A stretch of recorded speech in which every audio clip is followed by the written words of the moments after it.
Happy Coronation Day. Yes, it's the anniversary of King Rama IX taking the throne some 62 years ago or so. In order to celebrate, we're preparing one of the famous Thai classics, ravioli. Well, it's not a famous Thai classic, but that's okay. We're going to try it anyhow. So the ravioli stuffing is made with white beans, some spinach, lots of fresh basil, a little bit of Parmesan, a little bit of mozzarella cheese, and some pine nuts, along with some onions and garlic. So it's all mixed together. That should be nice and wonderful. And then instead of making pasta myself, I'm going to try something I saw online. I'm going to use these no-boil pasta sheets, dip them in a little bit of water to soften them, and then fill them, fold them in half, and we'll see whether we can make ravioli that way. Stay tuned to watch developments. Okay, so let's start by putting some warmed water in a Pyrex dish. And then we're going to put a couple of these no-boil lasagna sheets in there for just a minute or two. Just enough to get them to soften up so I can fold them. Ow, that's kind of hot. Just so I can fold them without too much difficulty. Well, lessons learned along the way. You need plenty of hot water, and it really does need quite a few minutes, probably the better part of 10 minutes, to soak before it becomes fairly pliable. As you can see from the small size, there were several failed attempts that snapped. So we'll try those and see how they work. Take them out.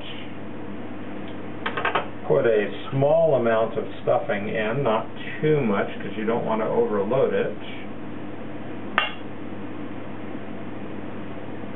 And then see if we can position a square on top of it and get the edges to seal. That may be the hard part. Definitely will be the challenge. Too much filling? Take some out.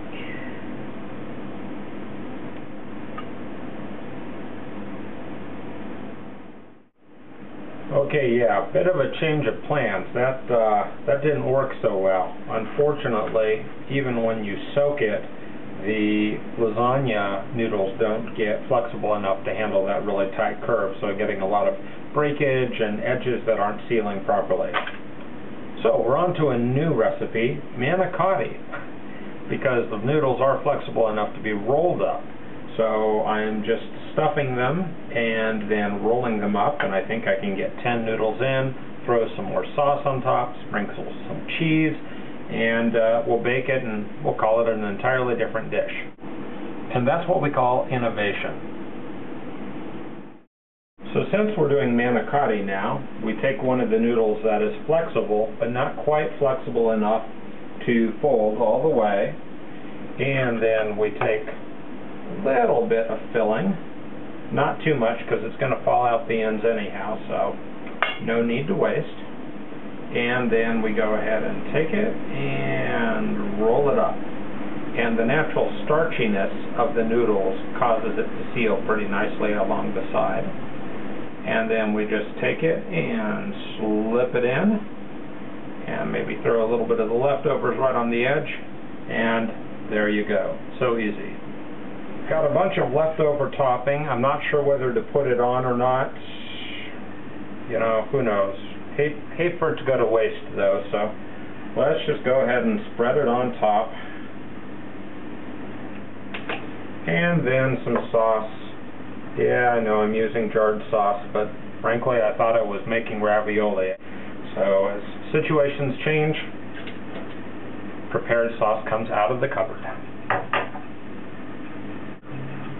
And smooth that on nicely. And then, just to make sure it tastes good no matter what else happens, we'll put plenty of mozzarella cheese on top. Because really, if you have mozzarella cheese and some tomato sauce, well, that pretty much makes everything perfect anyhow, right? I have no idea what temperature or how long. Maybe try roughly 180 Celsius, about 375 Fahrenheit, 30 minutes or so until it looks finished.